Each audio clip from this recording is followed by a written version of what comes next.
এবারে আক্রান্ত হলেন সিপিএম রাজ্য সম্পাদক গৌতম দাস। অল্পের জন্য বড় ধরনের অঘটনের হাত থেকে রক্ষা পেলেন তিনি।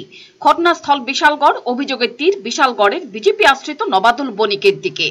ঘটনার বিবরণে জানা গেছে, শুক্রবার দলীয় একটি কর্মসূচি সেরে উদয়পুর থেকে আগরতলায় ফিরছিলেন সিপিএম রাজ্য সম্পাদক গৌতম দাস। সঙ্গে ছিলেন বিধায়ক রতন ভৌমিকও।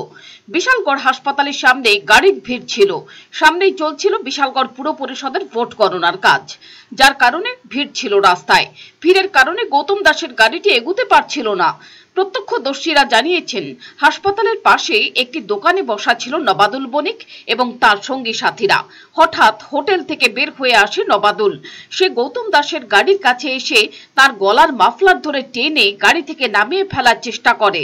গাড়ির জানালা দিয়ে হাত ঢুকিয়ে তার জামা ধরে টানাটানি করে এবং ঘুষি মারে বলে অভিযোগ। তখন গৌতম দাসের গাড়ির চালক অত্যন্ত দ্রুততার সঙ্গে গাড়ি চালিয়ে সেখান থেকে বের হয়ে আসে। অভিযোগ, এরপর নবাদুল বণিক এবং তার বাহিনী রাস্তায় অনেকটা দূর পর্যন্ত গৌতম দাসের গাড়িকে ধাওয়া করে। উল্লেখ্য, এই নবাদুল বণিক এবং তার সাগরিদদের হাতে বৃহস্পতিবার দৈহিকভাবে লাঞ্ছিত হয়েছিলেন রাজ্যের প্রাক্তন অর্থমন্ত্রী ভানুলাল সাহাও। এদিকে জানা গেছে, এদিন নবাদুল বণিক যখন গৌতম দাসকে গাড়ি থেকে টেনে নামানোর চেষ্টা করছিল, তখন সে নাকি বারবার বলছিল, কেন বৃহস্পতিবার গৌতম দাস সাংবাদিক সম্মেলন করে ভানু সাহা লাঞ্ছিত হবার ঘটনায় তার নাম বলল। তাকে চিনতে পেরে আইডেন্টিফাই করে তাকে গাড়ি থেকে নামিয়ে হ্যাকেল করা বা মারধর করার ইচ্ছা ছিল, এটা করতে পারেনি, কিন্তু ওনাকে অপমান করেছে। তাইলে আজকে কোন রাজত্বে আমরা বাস করছি যে বিরুদ্ধ মত কোনোভাবে প্রকাশ করা যাবে না? ভোটের রিগিং হয়েছে, ফলাফল দেখলাম, নকল করে তারা স্টার মার্ক পেয়েছে 10,000+, আর কংগ্রেস এবং সিপিআইএম 500 এরকম একটা ফিগার। তো আর নোটা বোধহয় 100 মতো।